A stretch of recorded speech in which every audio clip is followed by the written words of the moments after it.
အားလုံးပဲမင်္ဂလာပါဒီက channel မှာပြန်လည်ကြိုဆိုပါရစေကျွန်တော်ယနေ့ပြောပြမယ့်အကြောင်းအရာကတော့ကျွန်တော်တို့ classification of image format တွေအများကြီးရှိပါတယ် image format တွေကိုဘယ်လိုနေရာတွေမှာဘယ်လိုသုံးတယ်ဆိုတဲ့အကြောင်းကျွန်တော်ပြောပြမှာဖြစ်ပါတယ်ကျွန်တော်ရဲ့ channel ကို subscribe မလုပ်ရသေးဘူးဆိုလို့ရှိရင်လည်း subscribe လုပ်သွားပြပါဦးဒီက notification လေးကိုလည်းနှိပ်သွားပြပါဦး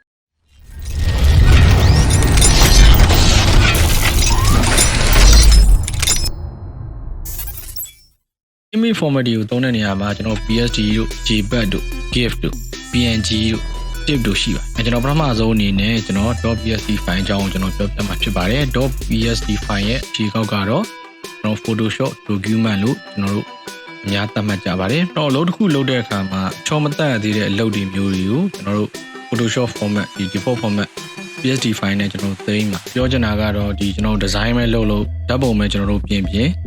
ကျွန်တော် client ကိုကျွန်တော်တို့ကဒီကျွန်တော်တို့ပြင်ပြီးထားတဲ့ပုံစံကိုကျွန်တော်တို့ပို့ပြရပါတယ်ပို့တဲ့အခါမှာကျွန်တော်တို့နောက်ဆုံးပြင်ထားတဲ့ပုံကိုငကိုမူလအတိုင်းမပြတ်အောင်ကျွန်တော် step by step ကျွန်တော်ပြင်သွားတဲ့အတိုင်းကျွန်တော်တို့သိမ်းထားတဲ့အားတွေမှာ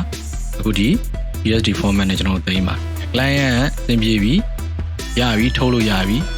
ရပြီသူ့ကိုဒီကျွန်တော်တို့မူရင်း file ပို့လို့ရပြီအဲ့လိုမျိုးနေထားဆိုရင်တော့ကျွန်တော်တို့ JPEG နဲ့တစ်ခါပြောင်းသိမ်းပြီးတော့မှကျွန်တော်တို့ကသူ့တန်းပြီးတော့ပြန်ပြီးတော့ပို့ပြီးလို့ရပါတယ်ကျွန်တော်တို့အချိန်မှာလက်ခံ file အနေနဲ့ထားမယ် file ကိုပြန်ပြင်မယ်ဆိုလို့ရှိရင်တော့ကျွန်တော် PSD file နဲ့ပဲတင်ထားတာတော့အကောင်းဆုံးပါဒုတိယတစ်ခုအနေနဲ့ကတော့ကျွန်တော် JPEG file ဆိုတဲ့အကြောင်းကိုကျွန်တော်ပြောပြမှာဖြစ်ပါတယ်ခုနကလည်းကျွန်တော်ပြောခဲ့ပြီးသားပါကျွန်တော်တို့ဒီ file ကိုကျွန်တော်တို့အမှန်ကန်ဖြစ်သွားပြီကျွန်တော်တို့ design ပဲphoto ပဲ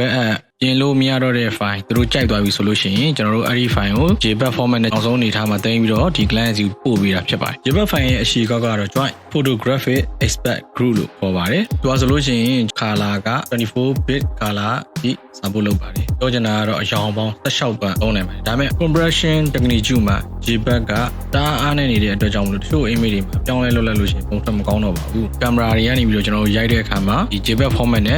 ့စေပါတယ်ကျွန်တော်ဓာတ်ပုံထုတ်တာပဲဖြစ်ဖြစ်ဗနိုင်းထုတ်တာပဲဖြစ်ဖြစ် JPEG format နဲ့ပဲအများအပြားထုတ်ရတာဖြစ်ပါ design တစ်ခုလာအပ်ပြီးပြီးမြောက်သွားပြီဆိုရင်ခုနကကျွန်တော်ပြောခဲ့ပါပြီအဲ့လိုမျိုး JPEG နဲ့ပြီးသက်နောက်ဆုံးသိမ်းတာပါ JPEG file ကတော့ကျွန်တော်တို့ပြုပြင်လို့မရတော့တဲ့ file ဖြစ်ပါတယ်ဒီ Photoshop တွေကို JPEG file တစ်ခုကျွန်တော်ဆွဲသွင်းလိုက်မယ်ပြန်ပြီးတော့ JPEG နဲ့ပဲကျွန်တော်စေ့မယ်ဆိုလို့ရှိရင်အဲ့ဒီရဲ့ file JPEG file size က resolution ကျသွားပါတယ်တတိယတစ်ခုအနေနဲ့GIF format အကြောင်းကျွန်တော်ပြောပြမှာဖြစ်ပါတယ် GIF format ရဲ့အရှိကောက်ကတော့ကျွန်တော် graphic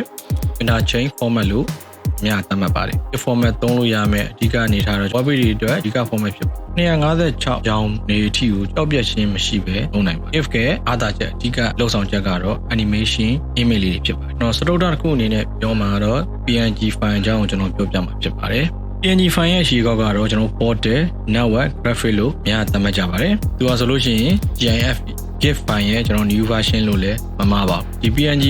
file compression အနေနဲ့ကတော့ကျွန်တော် 8bit နဲ့ 24bit နဲ့နှစ်မျိုးရှိပါတယ်ဒီ PNG 8bit ကဆိုလို့ရှိရင်အရောင်ပေါင်း256ရောင်ထိကျွန်တော်သုံးနိုင်ပါတယ် GIF တက်တော့သူကအရေးအစားတော်သေးပါတယ် PNG 24bit ကတော့ JPEG နဲ့နည်းနည်းဆင်းပါတယ်ကျွန်တော် PNG file တွေကိုအများဆုံးသုံးတာ transparent ပေါ့နောက်ခံအလွတ်တွေမှာသုံးတာပါဒီမှာကျွန်တော် JPEG နဲ့နှိုင်းယှဉ်ပြီးပြောမယ်ဆိုလို့ရှိရင် JPEG မှာရောက်တော့ကျွန်တော်နောက်ဆုံးအဆင့်ခုနကကျွန်တော်ပြောတဲ့လုပ်ငန်းတွေအားလုံးပြီးမြောက်သွားပြီဆိုလို့ရှိရင် JPEG နဲ့သိမ်းတာကိုပြောတာပါအဲ့လိုမျိုး JPEG နဲ့သိမ်းလိုက်လို့ရှိရင်ကျွန်တော်ဒီ background ကကျွန်တော်တို့အနီဆိုရင်အနီပါနေမှာအဖြူဆိုရင်အဖြူပါနေမှာ PNG မှာတော့အဲ့လိုမဟုတ်ကျွန်တော် background လုံးဝမရှိဘူး transparent တဲ့ဥပမာကျွန်တော်ပြောမယ်ဆိုလို့ရှိရင်ဒီဒါဆိုရင်ဒါကျွန်တော် logo ပုံတွေပါဒီပုံတွေကိုကျွန်တော်ဘယ်လိုမှဒီ 46 ပုံမှာပဲဖြစ်ဖြစ်57ပုံမှာပဲဖြစ်ဖြစ်ကျွန်တော်ဒီ logo ကိုဆွဲပြီးတော့တင်လိုက်မယ်ဆိုလို့ရှိရင်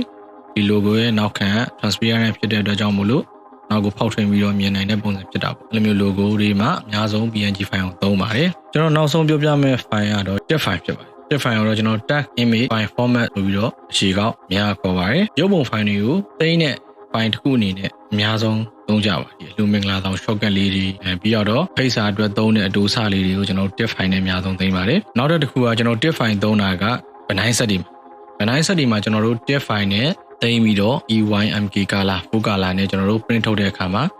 TIFF file နဲ့သိမ်းပြီးတော့ထုတ်လိထုတ်တာရှိပါတယ်ကျွန်တော်ပြောပြပေးတဲ့ video file တွေက မိတ်ဆွေတို့တက်1000တင်နေသုံးတဲ့တယ်ဆိုရင်ကျွန်တော်ရဲ့ THIHA channel ကို like and subscribe လုပ်ခဲ့ပေးပါအောင်အားလုံးဆင်ပြေကြပါစေ